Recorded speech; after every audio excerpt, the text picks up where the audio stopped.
एक घर में ये 9 लोग एक कॉल सेंटर चलाते हैं और कॉल सेंटर से यूएस और कनाडा में बैठे लोगों के टेलीग्राम में एक बग भेजते हैं।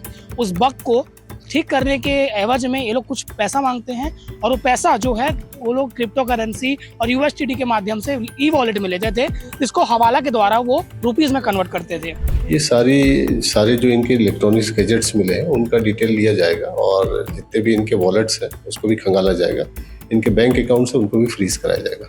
पॉपअप होता था जिसमें उस बग का सॉल्यूशन आता था, वो उसको जब टच करते थे तो इनके सर्वर तक उनका एक्सेस होता था। उसके बाद ये सॉल्यूशन प्रोवाइड करने के नाम से डॉलर में पैसा वसूलता। और जो शुरुआती जानकारी मिली तो ऐसा लगे कि कॉल सेंटर है जी, परंतु जब उनसे पूछताछ हुई, नोटिस दिया गया तो ज्ञात हुआ कि ये अमेरिका और कनाडा में लोगों के मोबाइल और लैपटॉप में बग भेज के उसको दूर करने के नाम पे उनसे $80 से $200 तक की वसूली करते थे। शॉर्टकट से पैसे कमाने का आजकल ट्रेंड चल रहा है। इसी ट्रेंड को ज्वाइन करते हुए दिल्ली और फरीदाबाद के कुल 9 आरोपी भिलाई में एक फर्जी कॉल सेंटर खोलते हैं, वो भी डुप्लेक्स घर लेकर, और फर्जी काम करते हुए बेवकूफ़ बनाते हैं देश के बाहर बैठे यूएसए और कनाडा में लोगों को।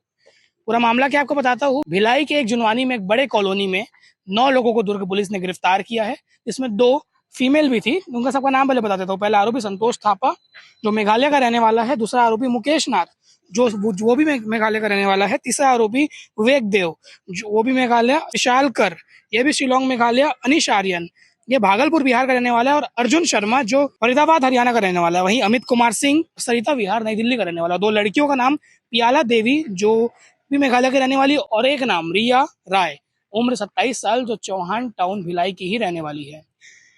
एक घर में ये 9 लोग एक कॉल सेंटर चलाते हैं और कॉल सेंटर से यूएस और कनाडा में बैठे लोगों के टेलीग्राम में एक बग भेजते हैं। उस बग को ठीक करने के एवज में ये लोग कुछ पैसा मांगते हैं और वो पैसा जो है वो लोग क्रिप्टो करेंसी और यूएसटीडी के माध्यम से ई वॉलेट में लेते थे, जिसको हवाला के द्वारा वो रुपीज़ में कन्वर्ट करते थे। इसकी इनपुट दुर्ग पुलिस को मिलती है कि 5 जुलाई की शाम सीएसपी सत्यप्रकाश तिवारी भिलाई नगर के जो हैं उनके नेतृत्व में कार्रवाई होती है। नगर चौकी का मामला है। सुबेला थाना के टीआई विजय यादव भी साथ रहते हैं, जहां पर इनको रेड मारकर इनसे पूछताछ की जाती है। पूछताछ करने के बाद ये साफ हो जाता है कि ये लोग साइबर ठगी कर रहे थे और बाहर बैठे लोगों को बेवकूफ़ बना रहे थे। हमने दुर्ग एसएसपी विजय अग्रवाल से ये पूछा क्या इंटरनेशनल कोई कंप्लेंट लॉन्च हुई थी इंटरपोल या वगैरह से, तो उन्होंने कहा ये जांच का विषय है। उनसे हमने खास बातचीत भी की है और दुर्ग के एसएसपी विजय अग्रवाल ने पूरे मामले को भी प्रेस कॉन्फ्रेंस सुनाया है। अब आगे सुनेंगे, पर मैं आपको कुछ मुख्य बात बता देता हूँ कि इसमें फर्जी ई सिम और कंप्यूटर लैपटॉप में फर्जी लिंक भेजकर बेवकूफ़ बनाया जाता था। यूएसटीडी और क्रिप्टो करेंसी के माध्यम से डॉलर रूप में पेमेंट लिया जाता था टेलीग्राम के माध्यम से। और 7 जो पुरुष है और 2 महिला की पहचान हो चुकी है, जिसमें से एक भिलाई की निवासी है। इनके पास से 12 लैपटॉप, 14 मोबाइल सहित कई बैंकों के दस्तावेज भी जब्त किए गए हैं। तो सोचिए कैसे भिलाई को कुछ लोगों ने चुना जो भिलाई के रहने वाले भी नहीं है, सब यूपी, फरीदाबाद और मेघालय के रहने वाले हैं, पर यहाँ पर एक घर रेंट में लेकर वहां से एक कॉल सेंटर का संचालन कर रहे हैं और फॉरेनर्स को बेवकूफ बना के उनसे पैसा लूट रहे हैं। आगे इस मामले में जो भी अपडेट आएगा बताएंगे। पहले आप आगे सुनिए कि एसएसपी विजय अग्रवाल ने इस मामले में भिलाई टाइम्स से एक्सक्लूसिव बातचीत में क्या कुछ कहा और पीछे में क्या कुछ हुआ। मैं लाभेश हमारे साथ एसएसपी विजय अग्रवाल जी मौजूद है। सर पहले तो ये मैं जानना चाहूंगा कैसे आप लोगों को टिप मिला कार्रवाई करने का, और क्या क्या इसमें आपको सामने मिला जो चौंका देता है? ये सूचना प्राप्त हुई थी कि कुछ लड़के हैं वहाँ पे, उनकी गतिविधियां संदिग्ध हैं और उसी सूचना पर से पुलिस टीम ने रिएक्ट किया था। और जो शुरुआती जानकारी मिली तो ऐसा लगे कि कॉल सेंटर है जी, परंतु जब उनसे पूछताछ हुई, नोटिस दिया गया तो ज्ञात हुआ कि ये अमेरिका और कनाडा में लोगों के मोबाइल और लैपटॉप में बग भेज के उसको दूर करने के नाम पे उनसे $80 से $200 तक की वसूली करते थे और उस पैसे को वॉलेट में प्राप्त करके रुपए में कन्वर्ट करके हवाला के माध्यम से लेते थे। सर इनका जरिया क्या होता था, मतलब किस सोशल मीडिया प्लेटफॉर्म के जरिए मैसेज भेजते थे या जीमेल या नंबर कुछ, मतलब डायरेक्ट? क्योंकि ये ईमेल को यूज करते थे, साथ ही टेलीग्राम के जरिए भी करते थे और टेलीग्राम में ही ये डिटेल अपना वॉलेट का डिटेल भेजते थे और उसी से कनेक्ट कराते थे।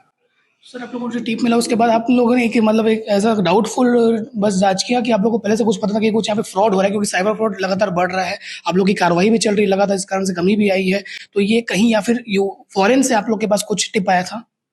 ये सूचना प्राप्त हुई थी और सूचना का स्रोत इस वक्त जाहिर करना उचित नहीं होगा और सूचना पे ही पुलिस ने तत्काल रिएक्ट किया था। सर आगे क्या कार्रवाई होगी, मतलब इनके जैसे और भी लोग गिरोह हो सकते हैं, सिर्फ छत्तीसगढ़ नहीं बाहर भी हो सकते हैं, और मैंने जितना देखा कि लोग भिलाई के रहने वाले भी नहीं, सिर्फ एक युवती शायद भिलाई की है।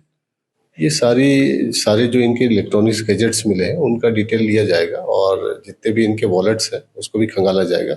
इनके बैंक अकाउंट से उनको भी फ्रीज कराया जाएगा। एक सर लास्ट हमारे दर्शकों के लिए कि साइबर फ्रॉड में ना फंसे हमारे दर्शक और इस प्रकार से किसी पे विश्वास न करें अननोन मैसेजेस में, तो उनके लिए क्या मैसेज? सभी जनता से मैं अपील करना चाहूँगा कि वो कोई भी इस तरह का मैसेज आता है तो उसको सीधे क्लिक ना किया करें, पहले वेरीफाई कर लें और साथ ही अपने जो पर्सनल ईमेल आईडी है या वॉलेट है इनका पासवर्ड बड़ा प्रोटेक्टेड रखें, बड़ा मजबूत पासवर्ड रखें, अल्फा न्यूमेरिक पासवर्ड रखें और समय समय पे चेंज करते रहें और ये भी देखें कि उनके जो ईमेल आईडी है उसको कितने जगह से एक्सेस किया जा रहा है, कितने डिवाइसेस से किया जा रहा है, उस पर जरूर नजर रखें। साइबर क्राइम को लेके पुलिस लगातार जागरूकता अभियान भी जारी कर रही है, चला रही है और साथ ही जो मीडिया क्रिएटर्स है, सोशल मीडिया क्रिएटर्स है, उनको भी इस काम में हम लोगों ने सहयोग लिया है और निश्चित रूप से आने वाले समय में अंतर दिखेगा आपको। बिल्कुल। तो ये थे दुर्ग पुलिस कप्तान एसएसपी विजय अग्रवाल जी, उन्होंने बताया कि किस प्रकार से कार्रवाई हुई। इस मामले में जो भी आगे अपडेट आएगा आपको बताने का प्रयास करेंगे। मैं लावेश, धन्यवाद। पॉपअप होता था जिसमें उस बग का सॉल्यूशन आता था, वो उसको जब टच करते थे तो इनके सर्वर तक उनका एक्सेस होता था। उसके बाद ये सॉल्यूशन प्रोवाइड करने के नाम से डॉलर में पैसा वसूलते थे। ये आइडिया कहाँ से आया?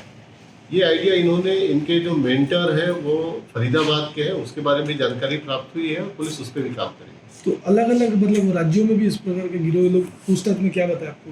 अभी इन्होंने फरीदाबाद का बताया है और वहाँ से माइग्रेट करके यहाँ कर रहे हैं। हो सकता है कि और भी गिरोह इस तरह के ऑपरेट कर रहे हैं। सर ये लोग बग जो भेजते थे वो किसके जरिए भेजते थे? टेलीग्राम के जरिए? बग टेलीग्राम के जरिए भेजते थे, मेल के जरिए भेजते थे। ये विदेश को ही क्यों चुना है कि वहाँ पर वहाँ लोग नहीं करना? उसका सबसे बड़ा कारण ये है कि इंडिया में साइबर जागरूकता और इन सब की वजह से इन चीज़ों में काफ़ी कमी आई है और वहाँ पैसे बड़े आसानी से दे देते हैं, तो लिहाजा उन्होंने विदेश का चयन किया। छत्तीसगढ़ भारत के लोगों को लोग नहीं था। अभी तक ऐसा कोई मामला नहीं आया, पर कि लैपटॉप के विश्लेषण से पता लगेगा कि इन्होंने किन किन लोगों को टारगेट किया। तो ये गिरोह बनाए थे, उनको कमीशन दे रहे थे कि पेमेंट था इनका? ये जो बाकी लोग थे वो 25 से 30 हज़ार के पेमेंट पे थे, लेकिन जो मुख्य आरोपी अर्जुन शर्मा ये परसेंटेज पे काम करता था और इसके ऊपर भी एक व्यक्ति है जो जिसको ये बाकी परसेंटेज को ट्रांसफर करते हैं। सर ये यूएस और कनाडा में किन स्टेट के लोगों को टारगेट करते थे? अभी विवेचना का विषय है, उसमें जो आईपी एड्रेस है और बाकी चीज़ें उसे क्लियर होंगी।